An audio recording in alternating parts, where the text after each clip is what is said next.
Hey, Mom, how's it going? I'm doing well, Lindsay. How was your weekend and how's the start to your week going?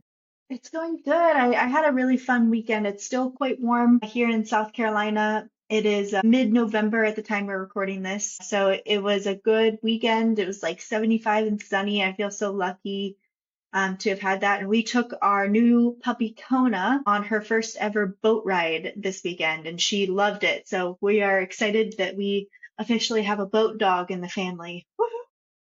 I mean, let's be real. She should be a boat dog. She's give me again what her breed is. Oh my goodness, I A blanked on the breed name. Boinkin.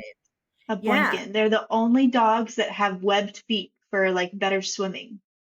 Yeah. So if she So, doesn't like boats, no dog's gonna like a boat, right? no, exactly. Anyway, well, we were not on the boat this weekend, thankfully.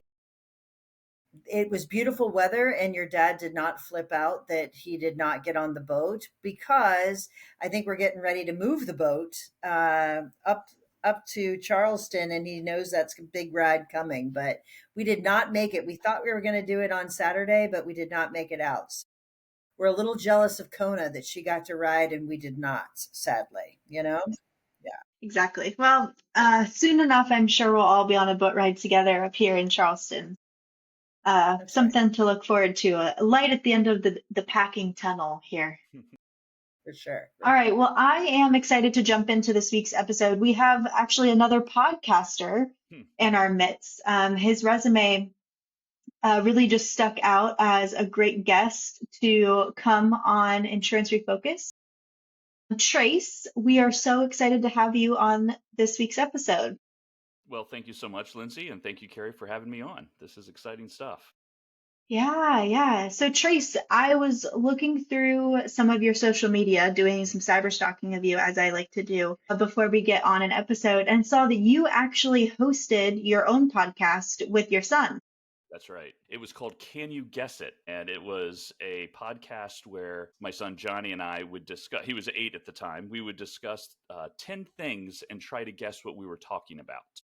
Huh? Um, and it was great in concept, but then it gets kind of complicated because we're having to ask the questions to ourselves and try to bring the audience in at the same time with the conversations. I think we did, I want to say 30 episodes. We stopped after that. It was tough for an 8-year-old to do it. I was telling you all earlier that in the middle of the recording, he'd go, "Can I go play with my Legos?" And so because it's hard to keep a 8-year-old's attention span. So but I checked it the other day. We had a couple thousand listens last month. So That's That's awesome. amazing. it's Yeah. still out there. And every now and then I'll get an email from a mom saying, "When are you going to do more?" Because our kids are having so much fun listening to this in the car. So How old is your son now? 15. 15. So Okay. Maybe it's time to start it back up. yeah, he's now all into golf. So that's his new thing and school. So trying to get into college. But yeah, no, I'd love to try to start that up with him again. It was a lot of Yeah, fun. It'd be his different to see it at a 15-year-old's level, right? yeah, Yeah. his Yeah, person, for place, or sure. thing. So he could be like person, Scotty Scheffler, thing, golf club, place, golf course.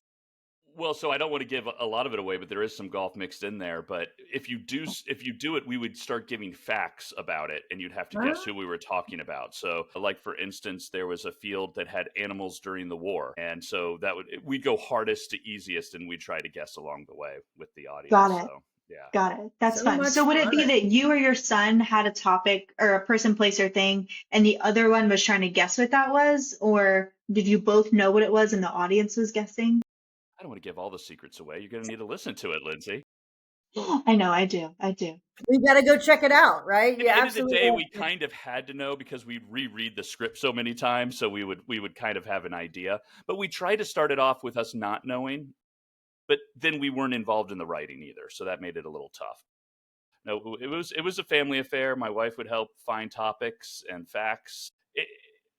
I learned so much about things that I never even knew about. So Yeah. So, Trace, I will tell you if you want to get to know someone really well, host a podcast with them. And I've often said, even with this podcast, which I shouldn't say this out loud, but I say it all the time so no one will be shocked.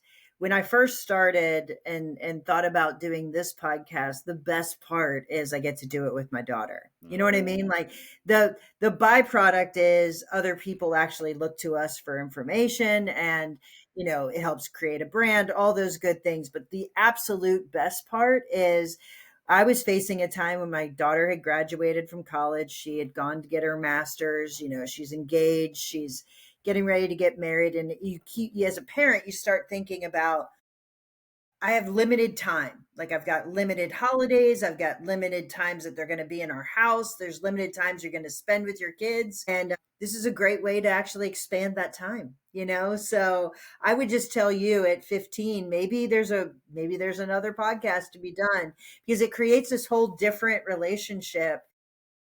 And many of my friends were mourning, like, they're not going to live under our roof, they're not going to do these things, they're not going to, but there are other things you could do that maybe you couldn't do when they did live under your roof. So anyway, something to think about. But it's been the best thing, working together and having a podcast together. What a gift. So yeah, I Well, and love the that you. cool part I love about it is that once that podcast is out there in the internet, it's probably never going away.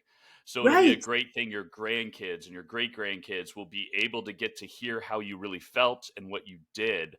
And there's really no other way to tell that story except through Yeah. podcasting. And because Apple created the word podcast and made it to where anyone could do it, it's like self-publishing. Yeah, It's when the I was absolutely. easiest. when I was Lindsay 15, 20 years ago, I wanted to do the same thing in insurance. Man, putting a podcast together 15, 20 years ago, you didn't have a simple system. You can have a great podcasting personality, but the systems and the technology wasn't there yet. So I'm so Totally. excited for you guys. Yeah, it's been fun. And it's fun we work together, and I know you're no stranger to that. You were telling us that you were a third generation insurance owner. Were you eventually the Hmm. owner of that I agency? was. That's correct. Yeah. Yeah, So I that's came awesome. on in 2007. I came into the insurance industry, which my father reminded me many a times it was probably the worst time to come in the industry, because then 2008 happened, 2009, and the whole market just went, it was just terrible. Um, yeah. Yeah, So who that's awesome. started the agency? I know that it's you and your dad, but who started it? And give us a little bit of the history with. Sure. My grandfather started it in 1954. He was he was looking for something to do. He was actually oddly an undertaker for a while. Yeah, I went to the Cincinnati School of Embalming. My grandmother Wow. would do the hair and nails, and my grandfather do the embalming. He ran the ambulance. I mean, back in the 40s and the 50s, the ambulance was what they used. The undertaker ran the ambulance. I think it was not his favorite. I think he was looking to do more, right? And he ran into a guy that was trying to start a real estate office, and he wanted to do the insurance, which back in the 50s, that was kind of what you did. You kind of put all those things, you put those two systems together. And so it was Maurice Condon and John Meek. And so it was Condon Meek, insurance and real estate. And so he started that in 1954 and went almost 70 years before I took a decision to shift gears for the family. Yeah. Yeah, and chat with us about that decision to shift. Mhm. So what kind of happened and then where are you now? So 7 years ago in March, coming up this seventh year, I actually broke my left foot. And, as agency owners, we're always running around with our head cut off or involved in the industry, right? Like, you're running a team of people, you're running management systems, just all that. And you never have time to stop and think, I think. And I think that's something I've learned kind of on my spiritual journey. But so break my left foot. I'm laying on the couch, not able to really do anything. And I lay there thinking, what are some of the things been going on lately in my office that's really frustrating? And one of them was underwriting. I don't know if you guys constantly get this, but it's the shouting back and forth over the cubicles. It's the asking, like, who'll write a 12-year-old roof? And they'll be like, oh, XYZ carrier. And they're like, well, they won't take a pit bull. He goes, well, you didn't say pit bull. You just said 12-year-old roof. And it's all these little Right. factors, right? And you're Yeah. constant. And I'm sitting outside my office and I'm listening to all this. And I'm like, everyone's literally stopped working to try to write one $1,200 homeowner risk, right? And I'm like, it's costing me more money than that. So that's where the idea of Fetch came. There has to be a way to filter and manage all the underwriting, especially for homeowners. Okay, very cool. Mhm. So you started this how long ago? You said It'll be 2000. 7 years this March, 2019.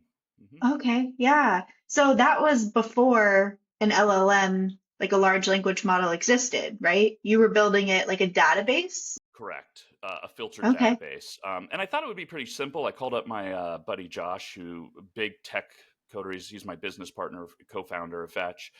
He has been on this journey with me. It's been a roller coaster. More than a roller coaster, it's like Space Mountain at Disney. Are you familiar with that ride? The lights are off and you don't know what direction you're going. Sometimes you're upside down, you know, there's other people screaming. Yeah, that's pretty much the same Yeah. thing. Sometimes, yeah, That's a different kind of roller coaster for sure. Oh my Yeah. different goodness kind. gracious. I love that description. So tell me how the recent surge, and I'm going to call it a surge. I'm well aware that AI has Mm, existed for a very, very long time, but tell me how you started where you started and how the recent awareness, utilization, etc. of AI has changed what you guys are doing. Did it put rocket fuel in what you're doing? sure. So my idea initially was to have a Google database search, right? Where you type in who will ride a pit bull in a 12-year-old roof. And my business partner says, well, it's going to cost us like $5-10 million to build this. I mean, back then it was large language model, but it was just a different concept. And I was like, okay, well, how do we tone it back, right? Because that's what happens to us. That's what happens to us as innovators, entrepreneurs, agents. We always want to go to the moon, but sometimes we got to figure out, what we need to build first. So we built. I thought it was going to be as easy as like an Excel spreadsheet of data, but what we found is underwriting data isn't just yes and no; it's also maybe. It's the gray area, and it's three-dimensional, right? So if it's in this county, it might do this. If it's in another county, it might do that. And so building that out took about 6 months to really build the mechanics behind it and then build the system. So then once we built it, you would just select the filters on the left-hand side and it would populate your carriers on the right-hand side and tell you which risks it would write. Wow, super So interesting. So, go yeah, ahead. so to get to your AI question now, so it wasn't until this AI came alive about 3 years ago that we were now able to. We have probably one of the largest databases of underwriting information in the country. Okay, so now we were able to build. We built the whole engine, and now we were able to put it into a spaceship known as large language model. So now it was the rocket fuel. It was the mechanism to make it work.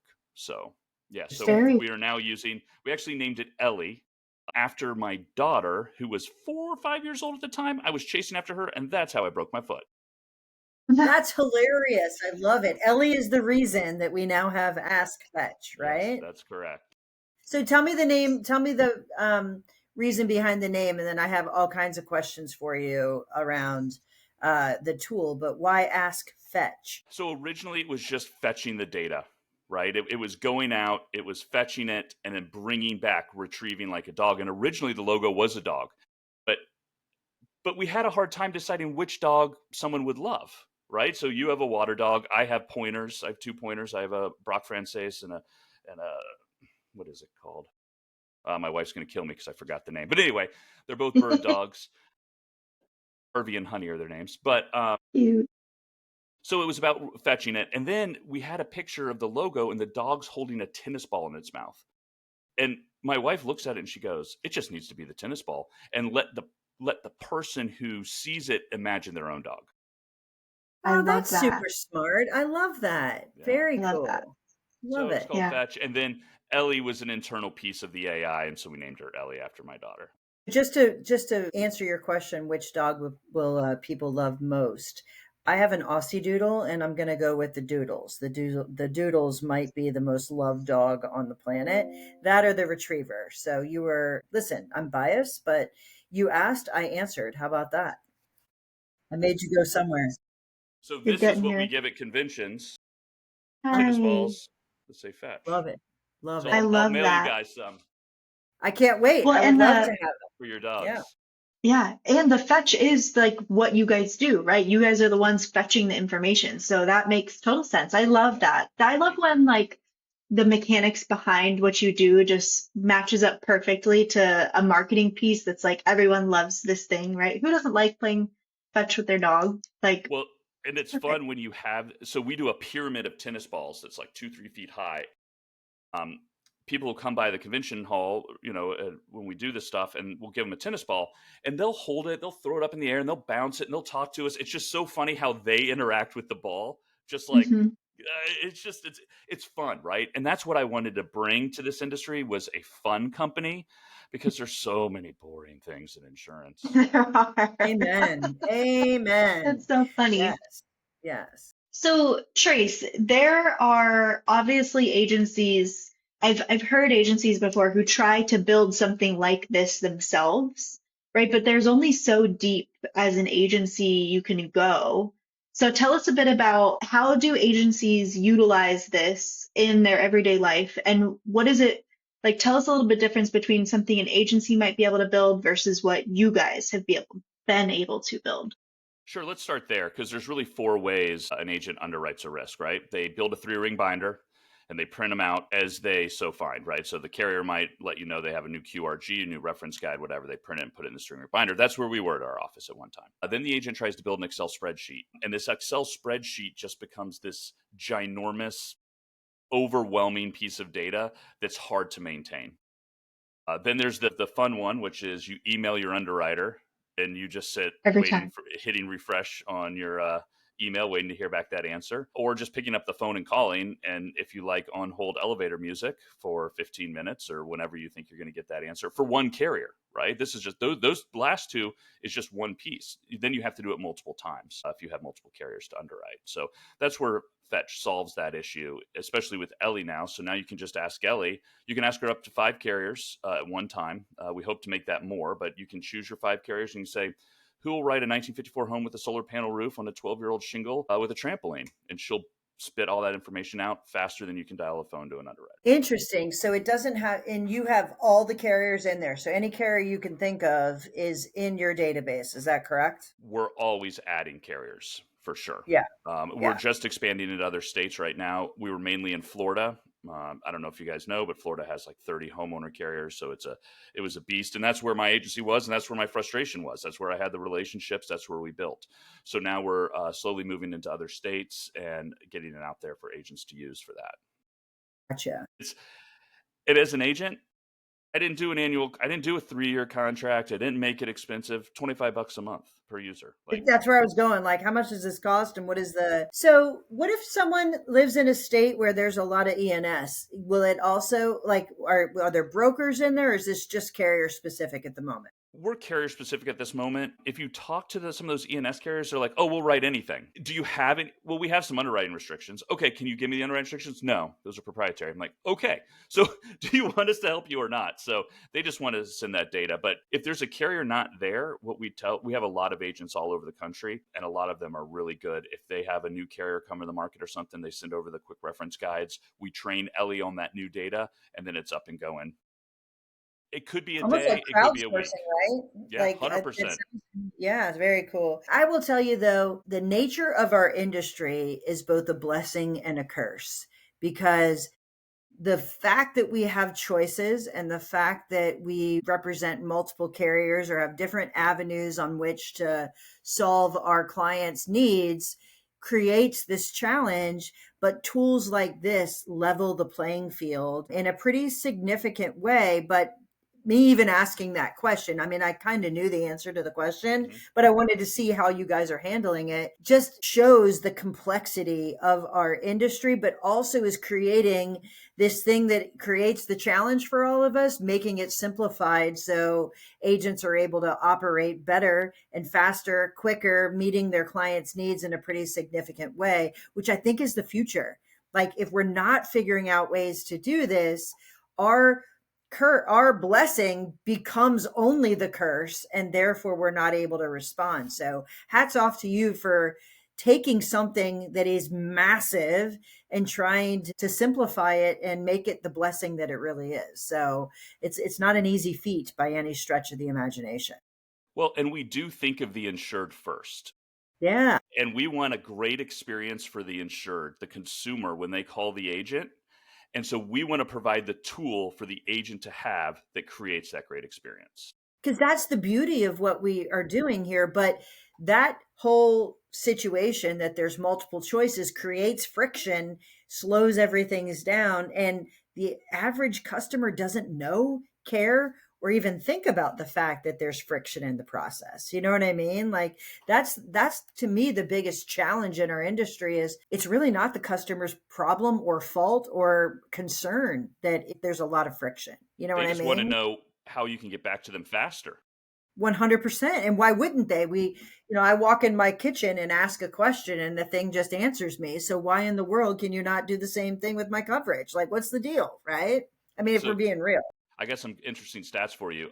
MIT did a study on internet companies, one of them being insurance. If you were able to get back to your client with the question that they have about the product you're selling within 5 minutes versus 30 minutes, you were 21 times, that's 21 times more likely to write the business. Study was done 15 years ago. It's no I will longer tell five you that minutes. number is way up there. I was going to say, if it took you 5 minutes to answer a question, I just told you, I can walk in my kitchen, say, hey, Google, or whatever, I think it's Google, hey, Google, blah, blah, blah, and it says it immediately. That's the expectation. I mean, I know that's crazy. I can ask all kinds of questions and get all kinds of answers real fast, you know? Well, and it's Yeah, like Amazon. Sometimes I go to order things and I pick, it's not price.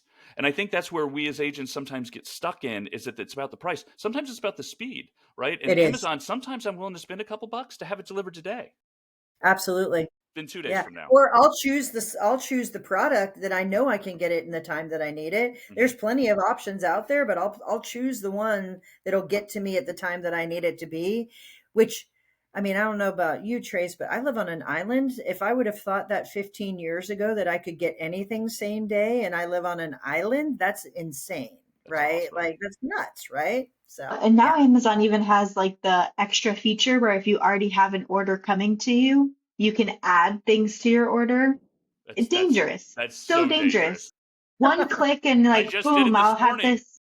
It's dangerous. It's so bad. And then I always feel bad for like the delivery people when you wake up and your order's there at like 5 a.m. and you're like, this was not here when I went to bed at 9 p.m. last night. Like someone was like at 3 a.m. delivering this to my house. I don't really feel that bad. They're, getting paid and having a job, but uh crazy nonetheless that they can do things like that, right? And we Yeah, need to start figuring out how to do it as agents. We we do. do. We We do. absolutely do. And that's what this is doing. So tell me, what's the biggest hurdle you see in agents adopting a product like yours or service like yours? So I think what happens with agents, and this happened with me when I owned my agency, is it's shiny new objects, right? And you just keep bringing this in, and your tech stack is like a Jenga game, and it just gets too tall, too much, and then it nothing ever works. And I think that's where the frustration from the agents are. And I think what you have to do is you have to look at it from the pain point first, the boots in the ground on the ground, and say to them, "What's your biggest like struggle right now?" And if they say it's the underwriting issue, then they need to call Ask Fetch. I mean, I'm biased to that, but if they say, well, it's building the COIs, right? We need a faster system. Focus on the pain point and find the solution. Don't get a solution and try to shove it into something that's not a pain point. Amen to that. Amen to that. I think the biggest challenge is, Trace, you go to a group, you go to an event, you go to a trade show, you do whatever, you talk to other agents, and they're talking about what their pain point is or a product they've used to solve a problem. And the owner's thinking, that's brilliant. Let's do this. I'm all in. They take it back to their agency, and the agent's like, yeah, we don't struggle with that. Hmm. it it creates confusion in an area that wasn't my primary thing, so I'm not going to use that. I'm going to focus over here in the problem that I want to solve.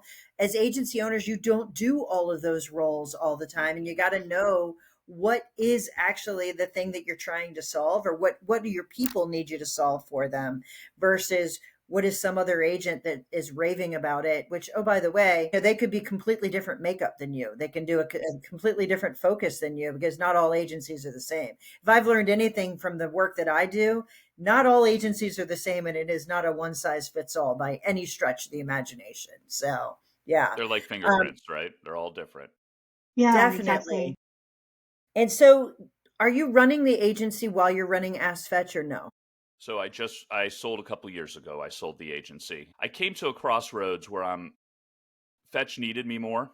The agency needed me more. The market wasn't great. I had a great opportunity for a great offer. And I said, I have more to give the industry as CEO of Fetch than I do as CEO of the agency. And Yeah, so good I for you. wanted to give that back. So needed the money too. So it didn't hurt. So Well, I mean, there is that reality. Like building these things are not easy, and it takes a lot of resources, time, energy, etc. So I absolutely love what you're building. I love that I can easily explain it, and your marketing easily explains it. That's another huge key. I really really enjoy hearing about this because it is a huge pain point. The last thing I'll say is your product and your service that you're offering also speaks to one of the biggest challenges inside our industry, which is talent. Hmm. New people coming in, people with lots of tenure leaving with all of their in institutional knowledge about where to go, what to find, which carriers do what, which by the way is changing, but 30 plus years of experience of knowing how to do this versus someone walking in the door is nothing to shake. I mean, it's nothing to ignore. Having a resource that creates that knowledge for you right out of the gate is pretty impressive. And tell me, is this part of a training? Like, do you have a training track as well, or is that part of your marketing plan?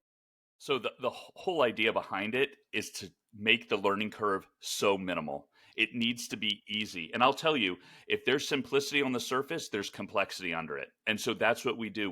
And everything is an iteration, right? So we create a version, we see what people use and don't use, and if they don't use it, we remove it. We don't just keep adding, which I think a lot of tech programs out there, they just keep adding more features and tools and buttons. And then it's just this overwhelming screen. And the agent brings it to the team and says, hey, figure out how to make this work. And they look at it and they go, I don't have time to try to figure this out and sell insurance and do this. And then it just gets pushed off and never used. And then they wonder why the product doesn't work. So we make it easy. And I have a client, I can't remember his name off the top of my head. Let's call him John. And he calls me up. He's a good old boy in the middle of Florida and goes, Trace, I love your system. You know why? Because I can go to a Starbucks or a McDonald's and get someone with a great personality, get them licensed, stick them in the seat, and in 2 days they can be quoting and writing business for me and making the clients happy. Because if we're the first one on the kitchen counter, we're winning the policy. And I said, done. Nice. And this is Yes. this is an older gentleman. It everyone embraces this technology from my 20-year-olds to my 65-year-olds. Yeah, I love Well, that. when you make it easy and very straightforward, like I really like what you said about I don't just take it and keep adding and adding and adding. If you don't use it, we'll remove it because that's how you create good focus on your platform, right? So Perfect. Yeah, that's couldn't have said it awesome. any better. Yeah. Yeah. Trace, would you do a little comparison for me of running an insurance agency versus running what I'm going to call a SaaS product? I assume it's a SaaS product, right? Yeah, Like yeah. Software service, there are yeah. some very major differences in between running two different companies like that, probably also some similarities. But what did running the insurance agency help teach you Mhm. about being able to run a company like this? So let me think here. That's an awesome question. I think one of the things I learned at the agency that I evolved over time, and I mentioned this early, iterations, right? Create a version, make it the best you can at the time with what you have, and then take it another step to make it even better. And so, like when I came into the agency, we were a paper file system, 10,000 paper files wrapped around the office. I said, we're Woo! going digital. This is ridiculous because that's what the initial frustration was in my office: is who has the Smith file? Who has the Smith file? This is 2007. We should be able to pull it up on a computer, right? Right. We So I all have the Smith file. Yeah. right. So we all have the Smith file. Oh, it's on so so what I learned was we need to fix that stressor first before I jump into email campaigns. Before I figure out a new tech system. Let's get everything into the system first. So and there's going to be, like you said, every agency has different things. So some people might have started digitally. Well, my agency started in 54. There was paper files go back to the 70s in there, right? So you have to find what that big pain point is, work on it, then see what opens up. It has to create some clarity. And so I don't think I would have noticed the underwriting issue if I hadn't fixed the digital issue first, right? Because that still would have been hovering over me. Charities and things that I've learned in the agency, I outsourced a lot that we had internal. And so I had internal bookkeepers, I had internal marketers, I had website developers, I had my own IT guy in the office. And these all became very expensive because when they were sick or out, nothing could get done. So my first thing was is I brought an IT company in. They were available 9 to 5, Monday through Friday. I paid a little more, but they were always available to fix it, right? Then I brought in VAs, I brought in accounting, everything that didn't involve the selling of the policy, I really pushed to outsource. And so I learned that when I came to Ask Fetch to try to do that same thing, because it's tough having people to work with as a team. It's even harder when they're in little aspects of it that maybe you don't know enough about. Accounting, for instance, I have a CPA. He came once a week, he reviewed everything, and then we outsourced everything else. So then when it came to the end of tax time, everything was ready to go. Yeah. Nice. That's awesome. It also de-risked your company, by the way. Like, Yeah, you the did. thing is, one person leaves, all that institutional knowledge goes away, and it's really hard to build it again. So it definitely de-risked both companies, as a matter of fact, when you do that. Well, and I would look to the pain points. I look to the pain points of my consumers. I would send out surveys and I would ask what's going on. What do you love about the agency, not like? And one of the biggest issues was we didn't answer the phone enough. They got sent Mm, to voicemail. So I hired an outsourced company to answer the phone calls. And most of the time they could get the answer. It was just like, I need a deck page. I need a COI. I need a mortgagee change. I need an auto change. Sure, all these simple things. And then the phone hardly rang anymore to yeah, have to deal, and it created a focus for my agents to focus on the consumer and getting their quotes and their policies bound. you were clearly ahead of your time, because there's a lot of people still struggling with that very question, you know? Yeah, So There's so anyway. many yeah. agents out there that I hear that try to do their own accounting, and I'm like, don't spend the it's not that expensive to outsource anymore. No, Yeah, I it's get it. not. I get it. Yeah. It is not, but it's also a hard thing to give up. I mean, you have to have a lot of trust in someone to be able to give up your accounting and totally recognize that. But once you do, what's the opportunity cost? What can you be doing for the agency without having to spend your Right. time doing accounting, right? There are huge opportunity costs there. Well, and I'm a big study of the Stoics and Zen and just things like that and clearing the mind. And I think that's one of them is like, you think that that's something you can do. It's your identity. It's something you do. But once you take that out and hand it off to somebody else, you'd be surprised how much more comes to you in life and what you need to do and what you really like. Maybe you missed your son's baseball game or your daughter's recital because you wanted to finish the P&L that week. Well, take that out. Now you got to go. Wow. Exactly. Right. Imagine, imagine. Yep. You know, Yep. Trace, I will tell you this. You led me there, and I can't. You gave me a stat earlier, so I'm going to give you a stat. So we did. I get to moderate a couple of masterminds, which I absolutely love. I get a whole bunch of agents in a room that want to be there. Number one, they Hmm. want to get better. They want to learn from each other, and we benchmarked the room, and we basically asked, what is your growth rate? What is your profitability rate? And a whole bunch of questions in between. One of which is, do you outsource? And there were several parts of the business that we asked if they are outsourced. Do you know the number one outsourcing that caused the profitability to jump the highest? I bet you can guess it. The accounting, You know why? because the agent was able to sell now.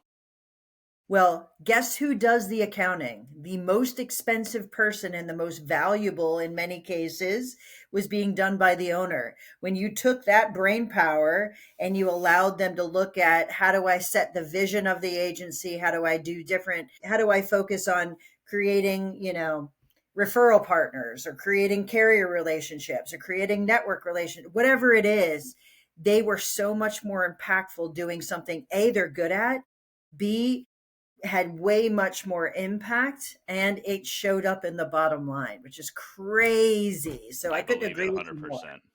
I do this presentation for my team where I take a cup and a pitcher of water and I fill the cup up and I just let it keep flowing over. And it just keeps pouring over until somebody says something. And they said, "What are you doing?" I said, "This is what happens when we fill our brain up with what we're doing. We can't add any more water to it. We can't add anything to it. We need to empty our cup first." And that is in 100%. That really empties the cup and lets so much more greatness happen. Agreed. Agreed. Well, clearly we could talk to you forever, Trace. I love the idea that you solved a problem that we all struggle with, that all agents struggle with. I urge anyone, if you want to know more about Ask Fetch, reach out to Trace. We'll put all of your contact Please. information in the show notes. Thank you so much for joining us and being our guest today. It was a pleasure meeting you. Thank you so much for having me. I had the most energy in a podcast in a long time. So thank you both. Good. Thanks for joining us today.